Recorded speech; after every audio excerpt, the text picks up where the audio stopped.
What's up everybody, this is Danny. Today we're going to be comparing two of the hottest Motorola devices released this year. And the Moto X is no doubt one of the finest mobile phones to be released this year. And I've already given it the full review treatment, so make sure you go and check that out. And I will leave the link in the description section below. The Moto G, however, was just released. And it's a $179 no contract device. Yes, $179 with a quad-core processor and a 4.5-inch display.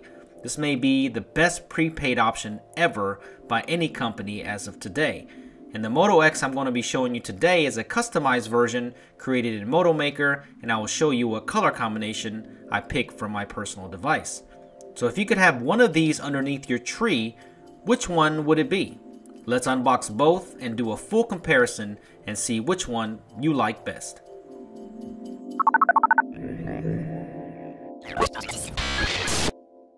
Since the Moto X has been out for a little while already, let's go ahead and put that one to the side and get to the newest device first, and that is the Moto G. And the Moto G was just released, and as I mentioned before, it is $179 for the 8GB model, and the 16GB model is $199. So for only a $20 difference, I would definitely shoot for that one, and this is the 16GB model that I'm going to be opening right here in front of you today.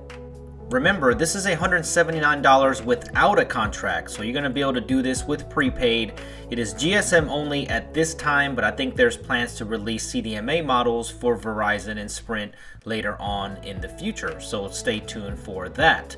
So let's go ahead and take the Moto G out of the box, and it's pretty simple. It only comes in black, it does not come in white, but they do have interchangeable back plates that I will show you in a separate video later on. So let's go ahead and pop this box open. And the only thing you're going to see here is the lonely USB to micro USB cord. And that's all you're going to really get in this box, but you don't really expect much for $179. You just get some manuals here, and also it gives you a diagram showing you that the back plate is removable. But that's pretty much it, guys. That's it for the unboxing. So let's go ahead and move straight on to the device itself.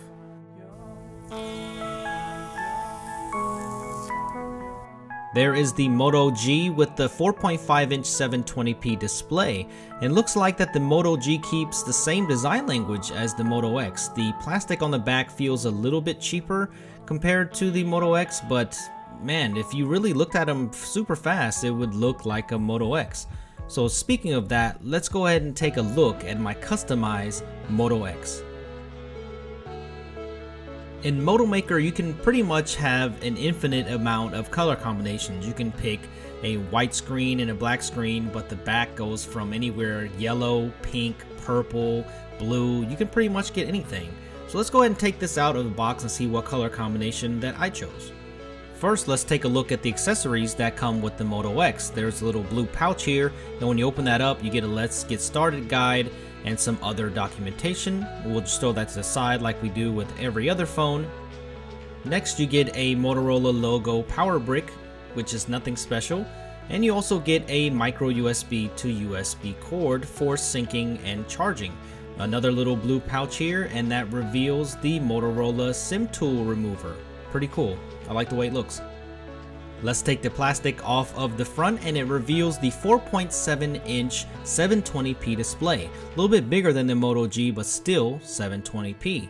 And when you flip this over, you will see that I got the woven black finish on the back, which has a little bit of a carbon fiber look. Very cool with matte finish. Got a little Moto X moniker there, and you can get anything you want, like your name engraved in there. And I got the metallic red accents around the camera and the buttons. I think it looks pretty sleek. What do you think? What color combination do you like? Let me know in the comment section below. Alright, let's go ahead and boot these things up, and let's take a further look into what's different about these two devices. When looking at design, they both look very similar, and if you look at the button layouts there, where the power and the volume rocker is, and the placement of the speaker, and it's just pretty much the same. The camera, the LED flash, it just pretty much borrows design language from each other. The Moto G is just a cheaper version. Now on the opposite side, you will see that there is a SIM tray on the Moto X and there's no SIM tray on the Moto G. That is actually inside when you remove the back cover. And up top, the 3.5mm headphone jack and the secondary microphone, they're all pretty much placed the same.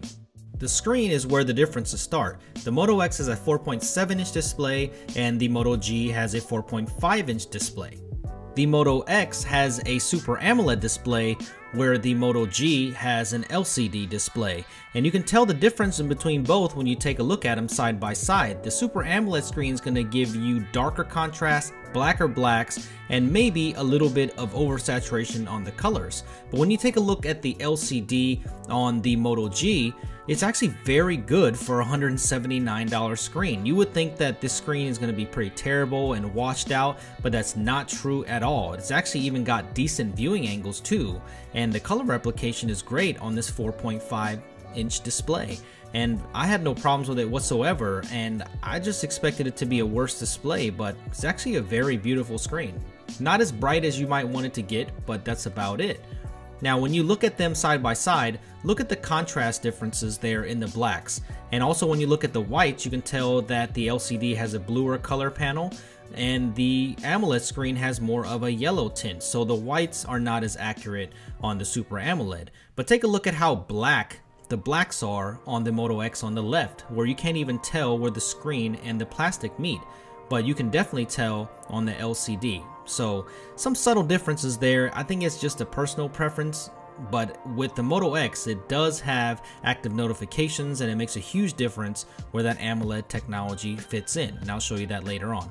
But here, once again, is the differences in the white colors there. See how blue the LCD is compared to the Super AMOLED screen? A little bit different. I think it's a personal preference there, but I'm not sure. I think I like the AMOLED screen just a little bit more.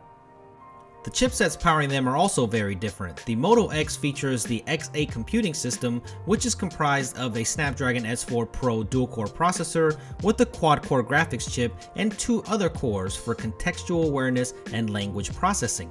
The Moto X is clocked higher at 1.7 GHz and has 2 GB of RAM. Now the Moto G has a 1.2 GHz quad-core processor that is a Snapdragon 400 and has 1 GB of RAM and has the slower Adreno 305 GPU inside.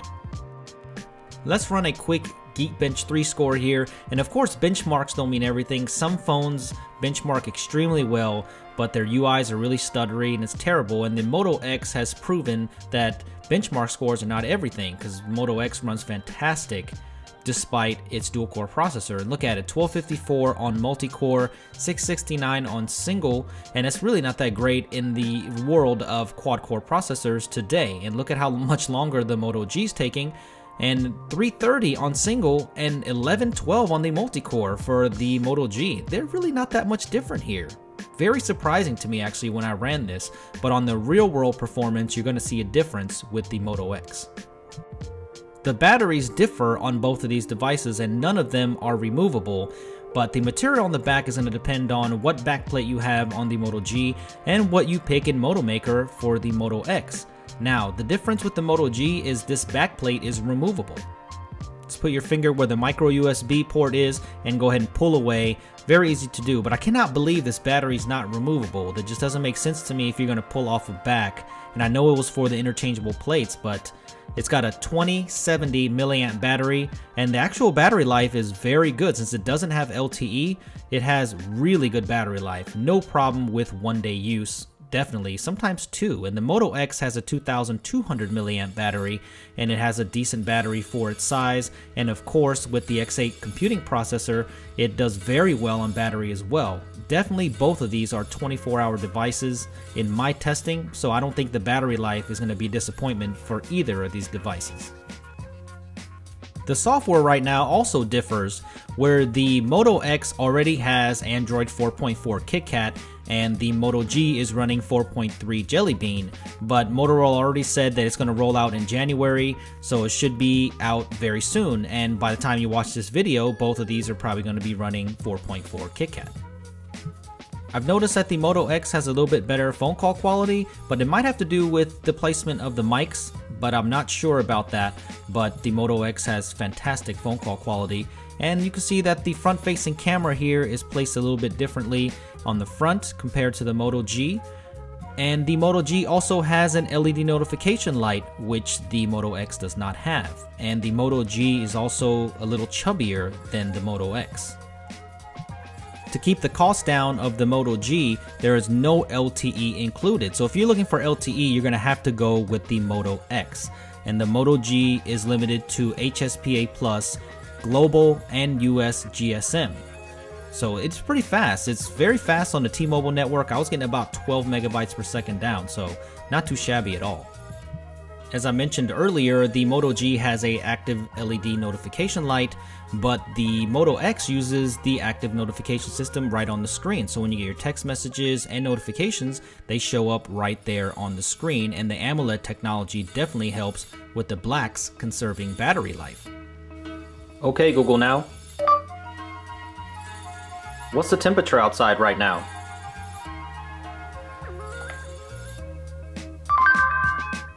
It's 33 degrees in Spring Hill right now. Sorry, Moto G owners, you don't get that cool touchless control that you get on the Moto X. Both of these devices are pretty snappy on day-to-day use, and a lot of that has to do with the stock build of Android on both of these devices. And yeah, there's Motorola Assist and a few little enhancements here and there, but it's primarily stock, and that helps it move along. Even with the Snapdragon 400 chipset on the Moto G, it performs like a beast, and it does affect gaming a little bit, and I'll show you that later on, but I don't think you'll be disappointed with the day-to-day performance on any of these devices. I was going to give you some image comparisons, but my Moto X camera is not working. I can't get it to initialize. I've already tried to wipe the cache partition. I did a factory reset, nothing works, so when I get an RMA from Motorola, I will update you on this situation, or you can always follow me on Twitter at SuperScientific.